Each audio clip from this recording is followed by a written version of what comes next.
തിരുവനന്തപുരം കിളിമാനൂരിൽ വ്യാജ POCSO case പ്രചരിപ്പിച്ച് വിദ്യാർത്ഥിനിയെ മാനസികമായി പീഡിപ്പിച്ച അധ്യാപികയ്ക്കെതിരെ പോക്സോ കേസ്. തിരുവനന്തപുരം കിളിമാനൂർ RRVHSSലെ അധ്യാപികയായ ചന്ദ്രലേഖയ്ക്കെതിരെയാണ് കേസ്. സംസ്ഥാന പോലീസ് മേധാവിക്കുൾപ്പെടെ ലഭിച്ച പരാതിയുടെ അടിസ്ഥാനത്തിലാണ് നടപടി. എതിർചേരിയിലെ അധ്യാപകൻ വിദ്യാർത്ഥിനിയെ ലൈംഗികമായി ഉപദ്രവിച്ചുവെന്നായിരുന്നു പ്രചരണം. വിവരങ്ങളുമായി ഡാൻ കുര്യൻ ചേരുന്നുണ്ട്. ഡാൻ, ഇതിൽ മനംനൊന്ത് ഈ വ്യാജ പോക്സോ കേസ് പ്രചരിപ്പിച്ചതുമായി ബന്ധപ്പെട്ട് അതിൽ മനംനൊന്ത് ഈ വിദ്യാർത്ഥിനി പഠനം ഉപേക്ഷിച്ചിരുന്നു. ഇതേ തുടർന്നാണ് പെൺകുട്ടിയുടെ കുടുംബം മുഖ്യമന്ത്രിക്കടക്കം പരാതി നൽകിയത്. ഇതിൻ്റെ അടിസ്ഥാനത്തിലാണോ ഇപ്പോൾ ഈ അധ്യാപികയ്ക്കെതിരെ നടപടി വന്നിരിക്കുന്നത്?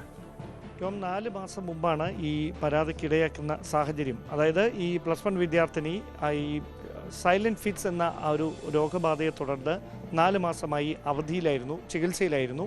ആ ചികിത്സയിൽ ഈ പെൺകുട്ടി തുടരുന്നതിനിടയിലാണ് സ്കൂളിലെ അധ്യാപകർക്കിടയിൽ ഒരു ചേരിപ്പോര് ഉണ്ടാകുന്നതും അതിൽ ഇപ്പോൾ ആരോപണ വിധേയമായിട്ടുള്ള ഈ ചന്ദ്രലേഖ എന്ന അധ്യാപക മറുചേരിയിലുണ്ടായിരുന്ന ഒരു അധ്യാപകനെതിരെ വാട്സാപ്പിലൂടെ അടക്കം, സ്കൂളിലെ വാട്സാപ്പ് ഗ്രൂപ്പിലൂടെ അടക്കം അധിക്ഷേപകരമായ പരാമർശങ്ങൾ നടത്തിയത്. അത് ഈ +1 വിദ്യാർത്ഥിയെ ഈ അധ്യാപകൻ ഉപദ്രവിച്ചു എന്ന തരത്തിലുള്ള പരാമർശങ്ങൾ ഉൾക്കൊണ്ടുകൊണ്ടായിരുന്നു ഈ വാട്സപ്പ് സന്ദേശങ്ങൾ പ്രചരിച്ചത്. പക്ഷേ ഈ കുട്ടി ഇക്കാര്യങ്ങൾ അറിയുന്നുണ്ടായിരുന്നില്ല.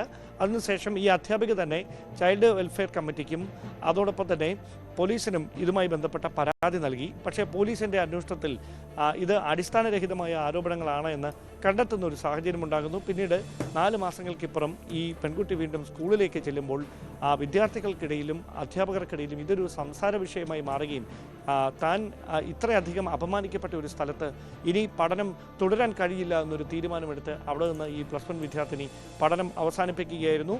അതിനുശേഷമാണ് ഈ കുടുംബം ഇതുമായി ബന്ധപ്പെട്ട പരാതി നൽകുന്നത്. അതായത് ഈ അധ്യാപികയ്ക്കെതിരെ, ഇങ്ങനെയുള്ള പരാമർശങ്ങൾ നടത്തിയ അധ്യാപികയ്ക്കെതിരെ നടപടിയെടുക്കണം, അവരെ ആ സ്കൂളിൽ നിന്ന് മാറ്റണം, അതോടൊപ്പം നിയമ നടപടിയും ഉറപ്പാക്കണം എന്ന് കാണിച്ചുകൊണ്ട് പരാതി നൽകുകയായിരുന്നു. അത് പിന്നീട് വിദ്യാർത്ഥി സംഘടനകളടക്കം ഏറ്റെടുക്കുന്നു. സംസ്ഥാന പോലീസ് മേധാവി ഷെയ്ഖ് ദർബെ സാഹിബിനടക്കം ഇതുമായി ബന്ധപ്പെട്ട പരാതി കൈമാറുന്ന ഒരു സാഹചര്യം. അതിന് പിന്നാലെ കിളിമാനൂർ പോലീസ് ഈ അധ്യാപികയ്ക്കെതിരെ പോക്സോ വകുപ്പുകൾ ചുമത്തിക്കൊണ്ട് കേസ് രജിസ്റ്റർ ചെയ്യുകയായിരുന്നു. വിശദമായ മൊഴിയെടുത്തതിന് ശേഷം ഒരുപക്ഷെ ഈ നിയമപരമായ നടപടിയുടെ ഭാഗമായി ഇവരുടെ അറസ്റ്റ് ഉൾപ്പെടെ രേഖപ്പെടുത്താനുള്ള സാധ്യതയാണ് നിലനിൽക്കുന്നത്. അതോടൊപ്പം വകുപ്പ് തല നടപടിയും ചന്ദ്രലേഖയ്ക്കെതിരെ ഉണ്ടാകും. ഇതൊരു അധ്യാപകനുള്ള, മറുചേരിയിലുള്ള അധ്യാപകനുള്ള വിരോധത്തിന്റെ പുറത്താണ് ഈ രീതിയിൽ ഒരു കഥകൾ പ്രചരിപ്പിച്ചതെന്നാണ് പുറത്തു വന്ന വിവരങ്ങൾ. എന്തായിരിക്കും ഈ അധ്യാപകനുള്ള വ്യക്തിപരമായ വിരോധമാണോ ഈ സംഭവത്തിന് പിന്നിൽ? മാത്രമല്ല, ഈ അധ്യാപകയ്ക്ക് നിലവിൽ നടപടി നേരിട്ട അധ്യാപകയ്ക്ക് മാത്രമാണോ ഈ സംഭവത്തിൽ, ഈ വ്യാജ പ്രചരണത്തിൽ പങ്കുള്ളത്? കൂടുതൽ പേർക്ക് ഈ സംഭവവുമായി ബന്ധമുണ്ടോ? അതുമായി ബന്ധപ്പെട്ട വിശദാംശങ്ങൾ അന്വേഷിച്ചുകൊണ്ടിരിക്കുകയാണ് എന്നാണ് നമുക്ക് പോലീസിൻ്റെ ഭാഗത്തു നിന്ന് ലഭിക്കുന്ന വിവരങ്ങൾ. നിലവിൽ ഈ ആരോപണങ്ങൾ ഉന്നയിച്ചത്, അതായത് വാട്സപ്പ് ഗ്രൂപ്പുകളിലൂടെ ഇതിങ്ങനെ പ്രചരിപ്പിച്ചത് ഈ അധ്യാപികയാണ്. അവരാണ് അത്തരത്തിലൊരു പരാമർശം ഈ അധ്യാപകനെയും ഈ +1 വിദ്യാർത്ഥിനെയും ചേർത്ത് നടത്തിയത് എന്നാണ് പോലീസിന് ഇതിനോടകം ലഭിച്ചിരിക്കുന്ന വിവരങ്ങളിൽ നിന്ന് അവർക്ക് എത്താൻ കഴിഞ്ഞിട്ടുള്ള നിഗമനം അങ്ങനെയാണ്. അതിനപ്പുറത്തേക്ക് ഇതിന് പിന്നിൽ ഏതെങ്കിലും തരത്തിൽ ഇവർ ഗൂഢാലോചന നടത്തിയിട്ടുണ്ടോ, അങ്ങനെ ഒരു സംഘടിതമായ നീക്കത്തിൻ്റെ ഭാഗമായിട്ടാണോ ഈ അധ്യാപകനെ ഇങ്ങനെ ബോധപൂർവം വ്യക്തിഹത്യ ചെയ്യുന്നതിനൊരു നീക്കം ഉണ്ടായത് എന്നതടക്കമുള്ള കാര്യങ്ങളൊക്കെ വിശദമായ അന്വേഷണത്തിലൂടെ വ്യക്തമാകുകയുള്ളൂ. ആറ്റിങ്ങൽ ഡിവൈഎസ്പിയുടെ നേതൃത്വത്തിലായിരിക്കും ഈ കേസിൻ്റെ അന്വേഷണം നടക്കുകയെന്നാണ് മനസ്സിലാക്കാൻ കഴിയുന്നത്. കിളിമാനൂർ CI ആണ് നിലവിൽ അന്വേഷണത്തിന് നേതൃത്വം നൽകുന്നത്.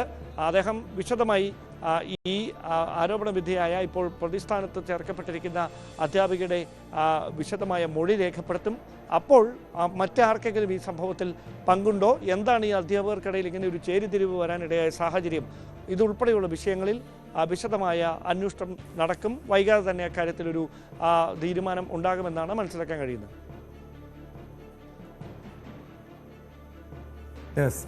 ഡാൻ കുര്യനാണ് വിവരങ്ങൾ നൽകിയത്.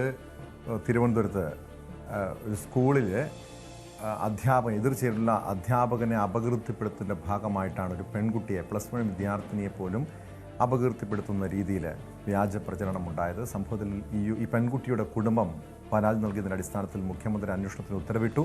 ഇതേ തുടർന്നാണ് ഈ അധ്യാപികയ്ക്കെതിരെ പോക്സോ കേസെടുത്തിരിക്കുന്നത്. ഇവരെ ജോലിയിൽ നിന്ന് സസ്പെൻഡ് ചെയ്തിട്ടുണ്ട്.